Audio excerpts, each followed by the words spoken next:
Aksi dalang di Boyolali, Jawa Tengah rusak gamelan dengan palu viral di media sosial.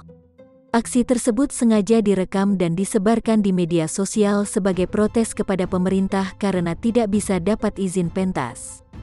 Video berdurasi 13 detik menggambarkan detik-detik pria tersebut secara membabi buta menghancurkan alat-alatnya di depan rumah. Sembari mengayunkan palu berukuran sekitar 1 meteran itu, dia sembari mengumbarkan kekesalannya karena pandemi. Setahun wis ora oli pentas, gamelan didol ora payu, didol rosok wae, sopo seng arep tuku, katanya sembari meluapkan kekesalannya. Usut punya usut, dia adalah pelaku seni pewayangan Ki Dalang Gondo Wartoyo. Pria 40 tahun warga Dukuh Bulu RT 004 RW 003, Desa Tegalgiri, Kecamatan Nogosari, Kabupaten Boyolali.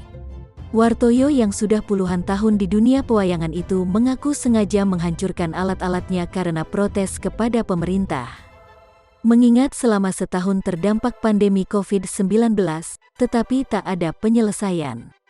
Bahkan secara belak-belakan dirinya mengunggah video singkat di media sosial pribadinya.